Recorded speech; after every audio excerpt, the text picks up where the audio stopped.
Hello everybody and welcome to Reads Spider-Man Crawl Space Edition. Please check us on the SpiderManCrawlspace.com. Well, welcome to my new setup over here during the quarantine of 2020 here. I hope everybody's staying safe out there. So I thought I'd play around with some new effects and new abilities and setup and just see what it looked like. This way I'd be more than happy to, of course, review Amazing Spider-Man 42, aka 842, Symbiote Spider-Man Alien Reality issue 4, and of course, the Amazing Mary Jane number 6.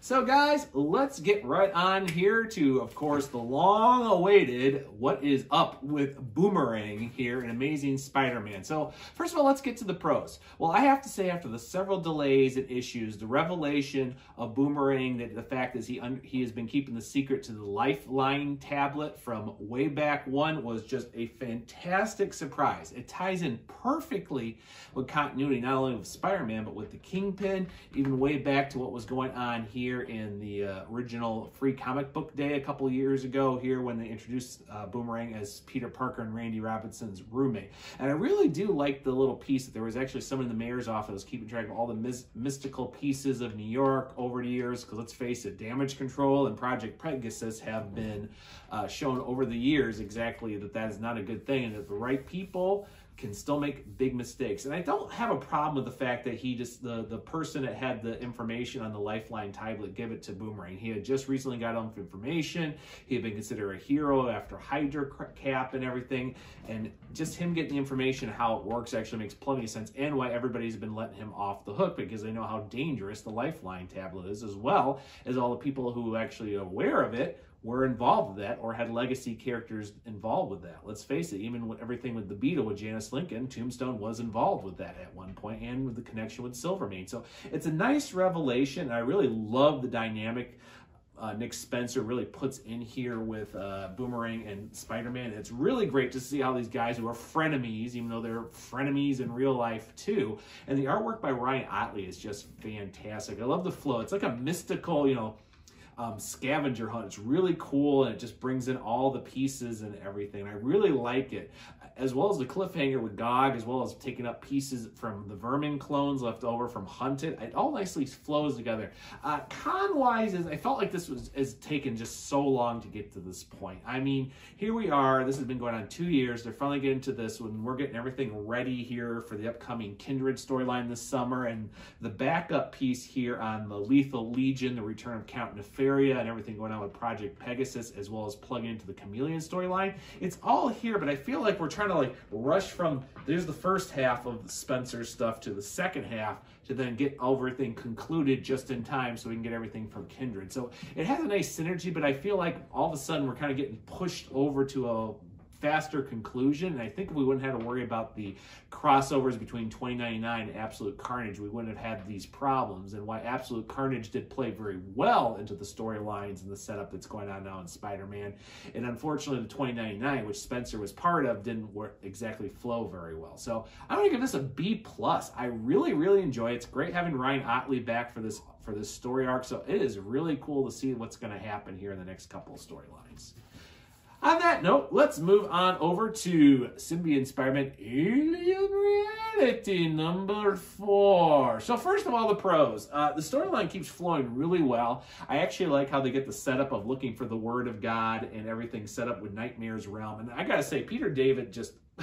the man is just a great writer. I love the different incarnations of when they go to the Dream Realm and everything set up. The fact that we see Nightmare signing autographs like at a comic convention, and how he just wants the Word of God out of his realm so people will come looking for it because he is afraid it's going to lose.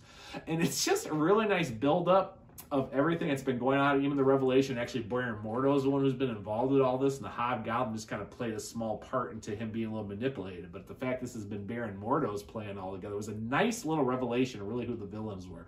Unfortunately, that kind of goes into the cons. One of the biggest one is Doctor Strange is aware of the alien costume. It is a symbiote, and getting some of the storylines and why it's creepy and sometimes hilarious seeing it playing onto the fears of Peter Parker, such as a deadlocked J. Jonah Jameson, which crashed cracked me up. There's other things that have been kind of rushed. There's only really one issue left before this is all over next month.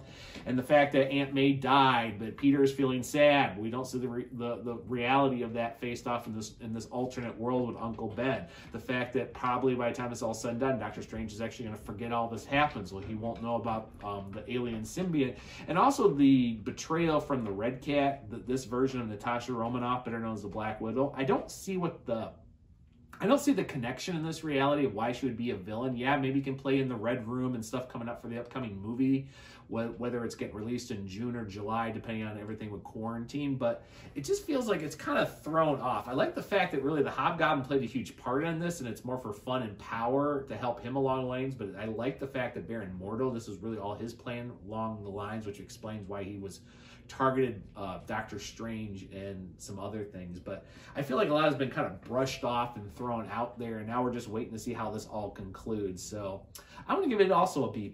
It's a nice story, and I can see it's getting to the conclusion, but I think the story beats that needed to be checked out more were kind of fairly lost in the story.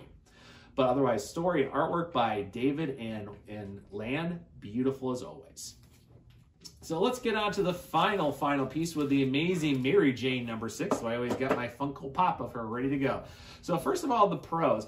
First of all, as much as we are going to be missing, Carlos Galvez on this and the move to Zay Carlos here for the artwork, it doesn't really miss much of a beat. It's a nice segue, and we're kind of seeing some nice little story threads come up here in issue 6 with the press tour, the real Mr. Carr coming in about the movie, as well as some of the other pieces from Mary Jane. Here she's kicked butt, made a movie, and now it's just about all the PR and everything.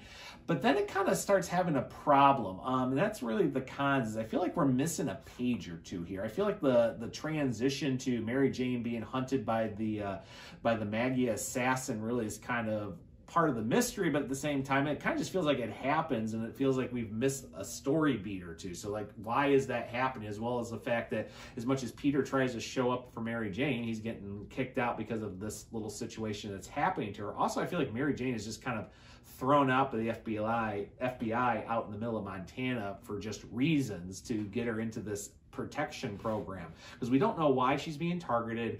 We don't know why this happened, and at the same time, it seems a little easily that the assassin is able to get through everything to do everything with Mary Jane, and really the TV crews and everything kind of just let it happen. I mean, nobody else got involved, not Daredevil. Spider-Man's one thing, but not the Avengers. I mean, you have a known assassin, a super villain assassin that just seems to come in.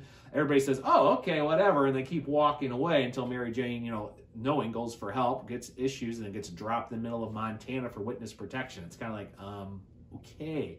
Don't know how it's going to work. Plus, you had the fact that Mary Jane just disappeared after a big PR stunt. That also has kind of got holes. I feel since this issue was, the storyline originally was conditioned as a mini-series, even though it had a potential to be an ongoing series, I feel like we've lost a couple pages to segue from issue 5 to 6 to this next storyline, and it get lost in transition. So I'm actually going to give it a B. It's still enjoyable, but at the same time, I feel like everything's kind of rushed and thrown out there. Poor MJ here just kind of gets along with the readers and just kind of taken for the ride. I know it's a nice mystery set up about what's going on, as well as some of the plot holes left over from the movie she was filming by Mysterio, but at the same time it feels kind of lost. So I will give it a solid B. So that is all I have for this, folks. B pluses and B. So we're in the B realm here. So on that note, guys, I'll be out for a couple of weeks here on Spider-Man reviews. My local comic book shop is not doing any orders, so I cannot get all my pieces, and I have no digital copies on me. So I'm going to just hanker down and just do my best to keep things updated for Spider-Man. But once I have the new issues in my way and hopefully quarantine is lifted, I will be back with more Spider-Man Crawl Space reviews, news, and information. On that note, everybody, I hope you enjoyed the new setup. Please leave a comment if you like it or hate it or think you just need to change a couple things about it. And I will see everybody on the Crawl Space.